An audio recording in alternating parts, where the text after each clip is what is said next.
नमस्कार, जनवार्तामध्ये आपल्या सर्वांचं स्वागत। सर्वप्रथम पाहूया ठळक बातम्या।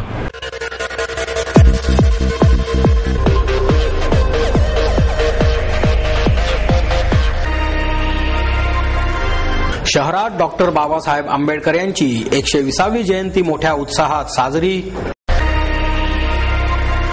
अमेरिकेतील टेक्सास येथे झालेल्या आंतरराष्ट्रीय एरो मॉडेलिंग स्पर्धेत विश्वकर्मा इन्स्टिट्यूट ऑफ टेक्नॉलॉजीच्या विद्यार्थ्यांनी मारली बाजी। महिलांचा सर्वार्थाने सर्वांगीण स्वरूपाचा विकास होण्यासाठी त्यांचे सक्षमीकरण होणे आवश्यक आहे, राष्ट्रपती प्रतिभाताई पाटील यांचं मत। अक्षरधारा बुक गॅलरीच्या वतीने बालकुमार पुस्तक मेळा आणि विविध स्पर्धांचे आयोजन। खाजगी शिक्षण संस्थांनी आयुर्वेदिक शिक्षणाचा बाजार मांडला असून विद्यार्थ्यांना शिक्षण देण्याऐवजी व्यापारीकरण केले जात असल्याची माजी केंद्रीय आयुर्वेद सल्लागार वैद्य S.K. मिश्रा यांची टीका। वैद्यकीय व्यवसाय करणाऱ्यांनी सामाजिक बांधिलकी जपण्यासाठी मंगलाताईंचा आदर्श घ्यावा, ज्येष्ठ समाजवादी विचारवंत भाई वैद्य यांचं मत। आणि यावर्षीचा राजा परांजपे सन्मान ज्येष्ठ दिग्दर्शक बासू चटर्जी यांना जाहीर। शहरात डॉक्टर बाबासाहेब आंबेडकर यांची 120वी जयंती मोठ्या उत्साहात साजरी करण्यात आली। डॉक्टर आंबेडकर जयंतीनिमित्त शहरातील विविध संस्था, संघटना आणि मंडळांनी अनेक कार्यक्रमांचे आयोजन केले। जिल्हाधिकारी कार्यालयाजवळील आंबेडकर पुतळ्याला D.S. कुलकर्णी यांच्या हस्ते पुष्पहार अर्पण करण्यात आला। D.S. कुलकर्णींसह समाजवादी पक्षाचे कार्यकर्ते आणि पदाधिकारी यावेळी उपस्थित होते। डॉक्टर बाबासाहेब आंबेडकरांचा जय जयकारही यावेळी करण्यात आला। सामान्य नागरिकांनीही या ठिकाणी मोठी गर्दी केली। आंबेडकरांच्या पुतळ्याला पुष्पहार अर्पण करण्यासाठी लांबवर रांगा लागलेल्या दिसत होत्या। जिल्हाधिकारी कार्यालयाजवळील परिसराला जणू जत्रेचेच स्वरूप आले होते। हार, फुलांचे स्टॉल्स, पुस्तकांचे झेंडे, बॅचेस तसेच जैतापूरवरील माहिती पुस्तकांचे स्टॉल्सही सर्वांचे लक्ष वेधून घेत होते। डॉक्टर बाबासाहेब आंबेडकर यांना अभिवादन करण्यासाठी लहान मुले, मोठी माणसे, वयोवृद्ध अशा सर्वांनी मेणबत्त्या लावल्या, तसेच तेथे प्रार्थनाही केली। विविध पक्षांचे कार्यकर्ते आणि नेते मंडळींनीही येथे हजेरी लावली। नगरसेवक अशोक येनपुरे, आमदार मोहन जोशी, शिवसेना गटनेते श्याम देशपांडे, शिवसेना उपशहर प्रमुख राजेंद्र शिंदे, नगरसेविका कमलाताई व्यवहारे यासह अनेकांनी डॉक्टर आंबेडकरांना अभिवादन केले। विविध संघटना, संस्था यांच्या सहभागामुळे उत्साही वातावरणात डॉक्टर बाबासाहेब आंबेडकरांची 120वी जयंती उत्साहात पार पडली। अमेरिकेतील टेक्सास येथे झालेल्या आंतरराष्ट्रीय एरो मॉडेलिंग स्पर्धेत विश्वकर्मा इन्स्टिट्यूट ऑफ टेक्नॉलॉजीच्या विद्यार्थ्यांनी बाजी मारली। विश्वकर्मा इन्स्टिट्यूट ऑफ टेक्नॉलॉजीच्या विद्यार्थ्यांनी अमेरिकेतील टेक्सास येथे झालेल्या प्रतिष्ठेच्या आंतरराष्ट्रीय एरो मॉडेलिंग स्पर्धेत ऑपरेशनल अवेलेबिलिटी विभागात पहिल्या क्रमांकासह संपूर्ण स्पर्धेत तिसरे स्थान पटकावले। या स्पर्धेत जगभरातील 58 देशांनी सहभाग घेतला होता। रासायनिक अभियांत्रिकीच्या अंतिम वर्षाची विद्यार्थिनी प्रशा सरवटे आणि मेकॅनिकल अभियांत्रिकीच्या 3ऱ्या वर्षाचा विद्यार्थी वरुण गर्ग या 2 विद्यार्थ्यांनी मिळून हा प्रकल्प तयार केला होता। यावेळी महाविद्यालयाच्या मेकॅनिकल विभागाचे सहाय्यक प्राध्यापक सचिन कोंबळे यांनी मार्गदर्शन केले।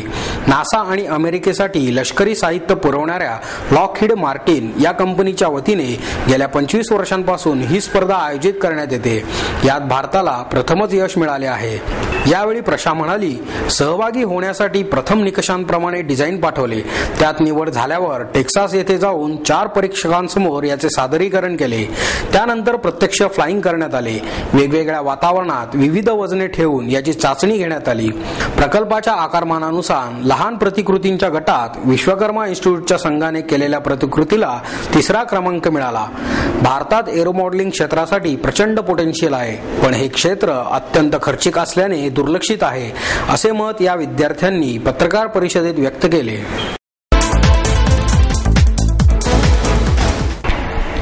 महिलांचा सर्वार्थाने सर्वांगीण स्वरूपाचा विकास होण्यासाठी त्यांचे सक्षमीकरण होणे आवश्यक आहे, असे मत राष्ट्रपती प्रतिभाताई पाटील यांनी व्यक्त केले. पुरुषांप्रमाणेच सामाजिक, नैतिक स्तर, चारित्र्य सांभाळणे हे महिलांचे देखील कर्तव्य आहे. महिला या असमर्थ नसून त्यांनी आत्मबल आणि आत्मशक्ती ओळखण्याची गरज आहे, अशी अपेक्षाही राष्ट्रपती प्रतिभाताई पाटील यांनी व्यक्त केली. अहिल्याराणी महिला विकास आणि शैक्षणिक संस्थेच्या वतीने आयोजित रणरागिणींचा देश या कार्यक्रमाचे उद्घाटन राष्ट्रपती पाटील यांच्या हस्ते झाले. या प्रसंगी व्यासपीठावर राज्याचे कृषी आणि पणन मंत्री राधाकृष्ण विखे पाटील, रायझन शाईन कंपनीच्या संचालिका भाग्यश्री पाटील, संचालक BM चव्हाण, माजी न्यायमूर्ती चंद्रशेखर धर्माधिकारी, कॅनरा बँकेचे व्यवस्थापकीय संचालक S रामन, सिने दिग्दर्शक आशुतोष गोवारीकर, निलिमा तपस्वी आदी उपस्थित होते. या प्रसंगी तपस्वी लिखित रणरागिणींचा देश या पुस्तकाचे प्रकाशन विखे पाटील यांच्या हस्ते झाले. राष्ट्रपती पाटील म्हणाल्या, भारतीय स्वातंत्र्य लढ्यात महिलांनी पुरुषांच्या बरोबरीने काम केले. पुरुषांच्या खांद्याला खांदा लावून सत्याग्रहामध्येही भाग घेतला. अनेक यातना, जुलूम सोसले. स्वातंत्र्य मिळवण्यासाठी त्यावेळी जसे वातावरण होते तसे आताच्या वातावरणात आताच्या समाजातील दोष घालवण्यासाठी महिलांनी प्रयत्न कराव्याच पाहिजे. आता भारतीय राज्यघटनेने महिलांना समान संधीनुसार मतदानाचा अधिकार दिला आहे. पंचायत राज व्यवस्थेमध्येही महिलांना 1/3 आरक्षण देण्यात आले आहे. काही राज्यांमध्ये तर 50% आरक्षण दिले आहे. परंतु महिलांची सर्वांगीण प्रगती होण्यासाठी त्यांचे सर्वार्थाने सशक्तीकरण होणे गरजेचे आहे, असेही त्यांनी सांगितले. कार्यक्रमाचे सूत्रसंचालन मंगेश वाघमारे यांनी केले, तर आभार प्रदर्शन भाग्यश्री पाटील यांनी केले. रागरागिणींचा देश या कार्यक्रमाला उपस्थित राहताना मला विशेष आनंद होतो. प्राचीन भारताच्या गौरवशाली आणि उज्ज्वल अशा इतिहासावर जर नजर टाकली तर आपल्याला स्त्रियांचं महत्त्व किती आहे हे लक्षात येतं. भारतामध्ये गार्गी, मैत्री सारख्या थोर विदुषी होत गेले. शंकराचार्य आणि मंडन मिश्र यांच्यामध्ये ज्यावेळी द्वैत आणि अद्वैतावरती वाद झाला त्यावेळी त्याचा न्याय देण्यासाठी मंडन मिश्राच्या पत्नी गार्गी यांना न्यायाधीश नेमलं आणि त्यांनी जो न्यायबुद्धीने निकाल दिला तो त्यांनी मान्य केला. स्त्रियांना त्यावेळी समाजामध्ये पुरुषांच्या बरोबरीचा सन्मान आणि मान होता आणि त्या धार्मिक विधींमध्ये सुद्धा आणि चर्चेमध्ये देखील भाग घेत असतात. मध्ययुगीन काळामध्ये असामान्य व्यक्तिमत्वाच्या उत्तम प्रशासक गुण असणाऱ्या स्त्रियांनी राजनीतीमध्ये आपले कौशल्य दाखवले. छत्रपती शिवाजी महाराजांच्या मातोश्री जिजाबाई दांडपट्टा आणि अश्वारोहण याच्यासारख्या युद्ध कलांमध्ये त्या निपुण होत्या.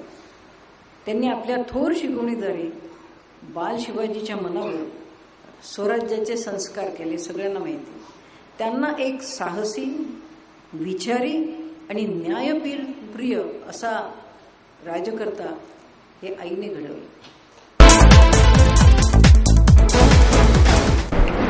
अक्षरधारा पुस्तक गॅलरीच्या वतीने बालकुमार पुस्तक मेळा आणि विविध स्पर्धांचे आयोजन करण्यात आले आहे. वाचन संस्कृती वृद्धिंगत होण्यासाठी सतत प्रयत्नशील असणाऱ्या आणि गेले 16 वर्षे सातत्याने संपूर्ण महाराष्ट्र तसेच गोवा आणि कर्नाटक या राज्यांमधून ग्रंथ प्रदर्शनाचे आयोजन करणाऱ्या अक्षरधारा या संस्थेच्या वतीने Akshardhara book gallery Sanas plaza Bajirao road येथे दिनांक 17 एप्रिल ते 12 जून 2011 या कालावधीत भव्य अशा बालकुमार पुस्तक मेळ्याचे आयोजन करण्यात आले आहे. अक्षरधाराच्या या बालकुमार पुस्तक मेळ्यात बाल वाचकांपासून कुमार वाचकांपर्यंत पुस्तके असणार असून ज्येष्ठ वाचकांपर्यंत सर्वांच्याच आवडीची विविध विषयांची मराठी आणि इंग्रजी अशी 1 लाखांहून अधिक पुस्तके विषयानुसार मांडण्यात येणार आहेत. यामध्ये बालकुमार वाङ्मयाचा स्वतंत्र असा वैशिष्ट्यपूर्ण विभाग असून या विभागातील सर्व पुस्तकांवर 25% सवलत देण्यात येणार आहे. या विभागात गाणी, गोष्टी, खेळ, विज्ञान विषयक कोडी असे विविध विषय आहेत. या बालकुमार पुस्तक मेळ्यात पंचतंत्र, इसापनीती, परिकथा, जादूच्या गोष्टी, गली गल्लीवरचे प्रवास, रॉबिनहूड, हातीमताई पासून चिंटू, हॅनाची सुटकेस, हॅरी पॉटर, डेनिसच्या गोष्टी अशी अनेक पुस्तके मांडण्यात येणार आहेत। यानिमित्त अक्षरधारा, भरपूर खेळा, भरपूर वाचा असे बालवाचकांना आवाहन करीत कुसुमाग्रज वाचक कट्ट्यावर बालवाचकांसाठी विविध विषयांची पुस्तके विनामूल्य वाचनासाठी देणार आहेत। सुट्टीमध्ये मुलांनी खेळ आणि इतर गोष्टींबरोबरच वाचनही करावे अशा उद्देशाने हा उपक्रम राबवित असल्याचे अक्षरधाराचे संचालक रमेश राठीवडेकर यांनी पत्रकार परिषदेत सांगितले। खाजगी शिक्षण संस्थांनी आयुर्वेदिक शिक्षणाचा बाजार मांडला असून विद्यार्थ्यांना शिक्षण देण्याऐवजी त्याचे व्यापारीकरण केले जात असल्याची टीका माजी केंद्रीय आयुर्वेदिक सल्लागार वैद्य S.K. मिश्रा यांनी केली। केंद्र शासनाने यावर अंकुश ठेवला नाही तर आयुर्वेद शास्त्राचे नुकसान होईल असे मतही त्यांनी यावेळी व्यक्त केले। वैद्य य.गो. जोशी यांच्या 75 निमित्त त्यांचा वैद्य मिश्रा यांच्या हस्ते सत्कार करण्यात आला। यावेळी यशवंत वैद्य य.गो. जोशी या गौरव ग्रंथाचे प्रकाशन करण्यात आले। मिश्रा म्हणाले की गरज नसतानाही आयुर्वेद महाविद्यालयांना परवानगी देण्याचा सपाटा सुरू असून यावर नियंत्रण ठेवणे गरजेचे आहे। आयुर्वेदाचे शिक्षण घेऊन पुन्हा वैद्यकीय क्षेत्राकडे जाणाऱ्या विद्यार्थ्यांनी आपली ही भूमिका बदलली पाहिजे। अमेरिकेसह युरोपीय राष्ट्रांना आयुर्वेदाची गोडी लागली आहे। अनेक शिक्षण संस्थाही सुरू झाल्या आहेत, मात्र शिक्षणाचा दर्जा सुमार असून त्यांनी भारताकडे मदतीची केलेली मागणी केंद्र सरकारने मान्य केली आहे असेही त्यांनी सांगितले। प्राध्यापक मेधा काशीकर यांनी प्रास्ताविक केले तर सुहास जोशी यांनी सूत्रसंचालन केले। वैद्यकीय व्यवसाय करणाऱ्यांनी सामाजिक बांधिलकी जपण्यासाठी मंगलाताईंचा आदर्श घ्यावा असे मत ज्येष्ठ समाजवादी विचारवंत भाई वैद्य यांनी व्यक्त केले। डॉक्टर मंगलाताई पटवर्धन गौरव समितीच्या वतीने कोथरूडच्या पहिल्या डॉक्टर मंगला पटवर्धन यांच्या सहस्रचंद्र दर्शन सोहळा आयोजित करण्यात आला होता। ज्येष्ठ विचारवंत डॉक्टर बाबा आढाव, माजी कृषी मंत्री शशिकांत सुतार, आमदार चंद्रकांत मोकाटे, माजी खासदार प्रदीप रावत, प्रतिभा पवार, हरिभाऊ नगरकर, डॉक्टर ह.वी. सरदेसाई, बाळासाहेब मोकाटे आदी मान्यवर व्यासपीठावर उपस्थित होते। यावेळी बोलताना वैद्य म्हणाले, समाजासाठी जगण्याची पद्धत जणू संपुष्टातच आली आहे। समाजातील गैरप्रकार वाढतच आहेत। समाज कुठे चाललाय याची शंका आणि चिंता निर्माण झाली आहे। वैद्यकीय व्यवसायही याला अपवाद ठरत नाही। या व्यावसायिकांचा व्रतस्थपणा हरवला आहे। नव्याने हा व्यवसाय करू इच्छिणाऱ्या डॉक्टरांनी मंगलाताईंचा सामाजिक बांधिलकीचा आदर्श घ्यावा असेही ते म्हणाले। डॉक्टर आढाव म्हणाले, स्वतः आनंदाने जगत दुसऱ्याला आनंद देण्याची मंगलाताईंची वृत्ती होती। रुग्णसेवेतूनच त्यांनी अनेक नाती निर्माण केली। त्या मितभाषी होत्या, मात्र त्यांच्या उपचाराचा परिणाम नक्की होत आहे। त्यांनी केलेल्या कार्यातून त्यांच्या जीवनाचे सार्थक झाले। सत्काराला उत्तर देताना डॉक्टर पटवर्धन म्हणाल्या, माझ्या व्यवसायामुळेच कोथरूडकरांची सेवा करण्याची संधी मला मिळाली। या व्यवसायाने मला अनेक मैत्रिणी आणि बहिणी मिळाल्या। अनेक कुटुंबांशी माझे नाते निर्माण झाले। त्यांच्या सेवेमुळेच माझे आयुष्य समृद्ध झाले असेही त्यांनी सांगितले।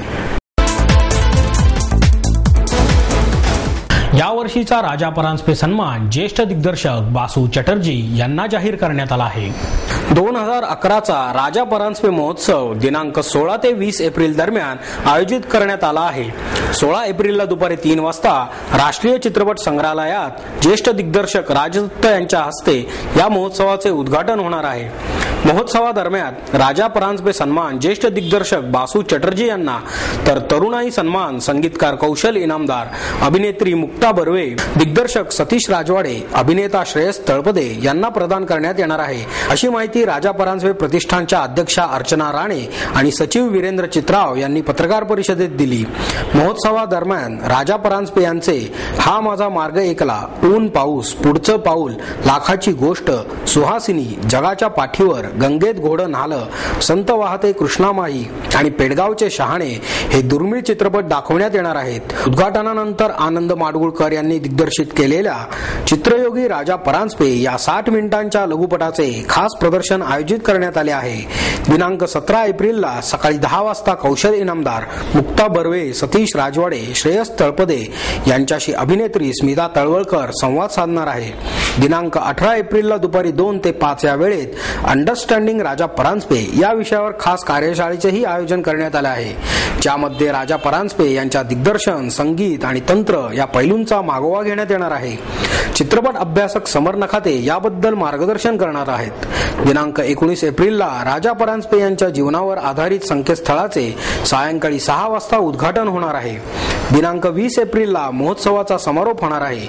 रमणबागेतील न्यू इंग्लिश स्कूलच्या मैदानावर सायंकाळी 6 वाजता बसू चटर्जी यांना पुरस्कार प्रदान करण्यात येणार आहे. यावेळी सुवर्णा माटेगावकर, अनघा पेंडसे, प्रमोद रानडे, पराग माटेगावकर यांचा कार्यक्रमही होणार आहे.